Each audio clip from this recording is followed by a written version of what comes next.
il y a beaucoup de satisfaction ce soir à l'issue de cette 10e étape. On savait que c'était un rendez-vous important. On était venu, moi personnellement, j'étais venu reprendre cette étape. On savait que c'était l'étape piégeuse, le lendemain de la journée de repos. Voilà, avec la chaleur, c'est clair qu'on s'attendait à ce plan. Le plan, on l'avait bien prévu au briefing avec Luc. Voilà, le rouleau compresseur avec UAE, puis que ça allait dégainer dans l'avant-dernier col. Là-dessus, il n'y a pas eu de surprise. Le tempo était malgré tout assez fou. Hein. On a vu dans Puy-Marie le peloton complètement explosé aussi. Donc à partir de là, on a vu honnêtement un fort collectif. C'est ce que je retiens aussi de la journée. On ne voyait peut-être pas trop, mais au niveau des ravitaux, on avait vraiment un plan très précis au niveau des bidons avec les musettes, et que ce soit Kesbol, que ce soit Dan Hull, et après dans le final avec Aurélien Paré-Peintre et Tige Benoît, c'est vraiment impressionnant. Puis dans le final, Nico Prodhomme qui a fait une montée du Puy-Marie qui était juste incroyable, qui a sécurisé le positionnement, c'est ce qu'on voulait, parce qu'on savait que cette descente était dangereuse.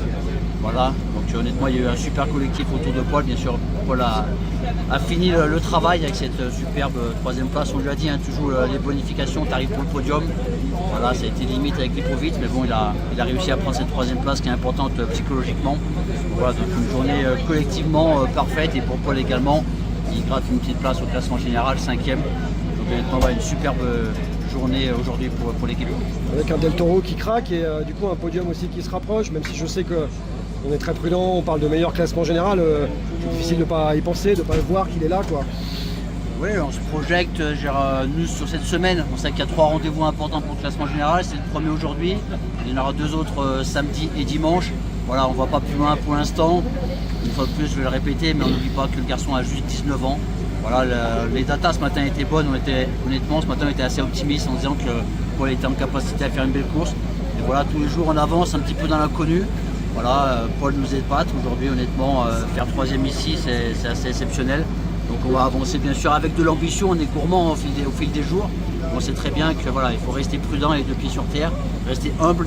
Voilà, on va aborder cette fin de semaine avec beaucoup d'envie, parce qu'on sait aussi qu'il y a la capacité avec Olaf de gagner demain au sprint. Voilà, donc on a beaucoup d'objectifs, mais c'est clair que pour Paul, on a envie d'être samedi. Il y a une petite tension dans la descente.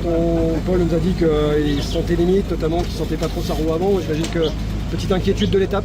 Ouais, parce qu'il y a eu la chute, notamment avec Pitcock, c'est clair que c'était une bonne alerte. On leur a dit de vraiment descendre pas tranquillement, parce qu'on ne peut pas le faire, avec beaucoup de vigilance et de lucidité dans la descente. Effectivement, Paul avait au niveau de la roue avant, sentait la route était assez glissante. Donc voilà, donc on a sécurisé cette descente qui était relativement dangereuse. On sent presque qu'il y a un peu de gestion qui nous regarde sous la pédale. Est-ce que c'est ton sentiment?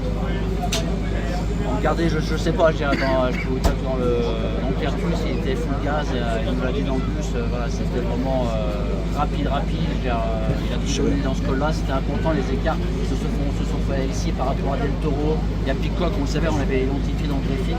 C'était un moment important, surtout le petit plateau derrière qui était hyper technique, qu'on allait reprendre cette grande route, qui allait donner l'avantage à un peu plus organisé. C'était le cas avec les 2 idoles, avec les 2 Bora. À partir de là, on a bien communiqué avec Paul là-dessus. Les écarts se sont faits de façon naturelle, donc c'est pour ça que c'était vraiment important. Et Paul a été au rupteur de l'ensemble du groupe dans le Pertus.